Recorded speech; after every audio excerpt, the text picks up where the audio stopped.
Skin cells rapidly बढ़ते रहते हैं अनकंट्रोल्ड मैनर में, तो वो पाइल अप हो जाते हैं। सोरासिस में जो इचिंग हो रही है वो क्यों हो रही है और कैसे अपने सोरासिस में जो इचिंग है आपको कंट्रोल करना है।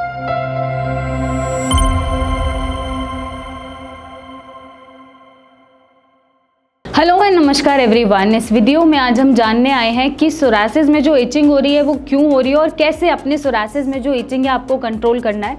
क्योंकि इचिंग इज समथिंग जो आपको सबके सामने शायद इरिटेट करती है या एम्बैरेस करती है और आप हर जगह बैठ के खुजा नहीं पाते और आपका इरिटेशन लेवल बढ़ता रहता है।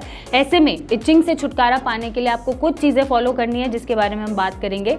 तो सबसे पहले अगर जाने इचिंग हो क्यों रही है, क्योंकि आपको पता है सोरासिस एक इम्यून मीडिएटेड डिसीज़ है। जब स्किन सेल्स रैपिडली बढ़ते रहते हैं अनकंट्रोल्ड मैनर में तो वो पाइल अप हो जाते हैं, वो लेयर्स पाइल अप हो जाती है और वो पाइल अप होकर एक फ्लेकिंग, ड्राइनेस और इचिंग क्रिएट कर देती है। साथ में कुछ टॉक्सिन्स भी डेवलप होते हैं उन डेड स्किन सेल्स में जो पाइल अप होते रहते हैं। उन टॉक्सिन्स की वजह से आपको इचिंग होती है, ड्राइनेस की वजह से इचिंग होती है और ऐसे में आपका फ्रस्ट्रेशन लेवल बढ़ता रहता है।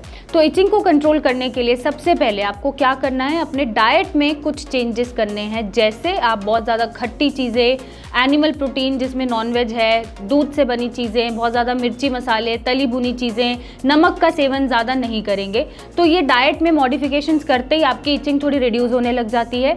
नेक्स्ट आपको क्या ध्यान रखना है कि आप कोकोनट ऑयल में कुछ अमाउंट ऑफ कैम्फर मिला के उसको आप अप्लाई करें, उसको ड्राई ना होने दें स्किन को या अफेक्टेड एरिया को और मॉइस्चराइज करते रहें। पानी बहुत सारा पीने का आपको ध्यान रखना है, जितना हाइड्रेशन बरकरार रहेगा अंदर से उतनी स्किन ड्राई कम होगी और इचिंग कम होगी।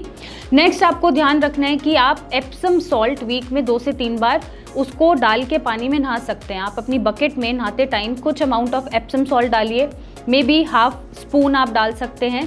देन वो एप्सम सॉल्ट से जब आप नहाएंगे तो आपके सारे टॉक्सिन्स भी फ्लश आउट होंगे और वो जो पाइल अप स्किन की लेयर्स हैं, डेड स्किन सेल्स हैं, वो भी रिमूव होंगे और आपको इचिंग कम होगी। नेक्स्ट आपको ध्यान रखना है कि कोई भी ट्रीटमेंट जो आप ले रहे हैं उसमें आपको मेक श्योर करना है कि आपकी इचिंग रिड्यूस होनी चाहिए और ये एक सिग्निफिकेंट सिम्टम होता है सोरासिस के ठीक होने का।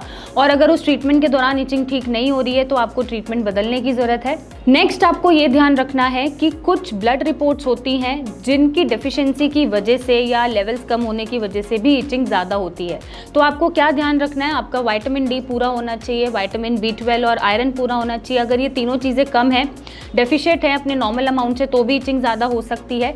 अगर साथ में आपका लिवर डीअरेंज है किसी कारणवश, फैटी लिवर के कारण या फिर किसी और पर्टिकुलर प्रीवियस ट्रीटमेंट के कारण, तो भी आपको इचिंग ज़्यादा फील हो सकती है।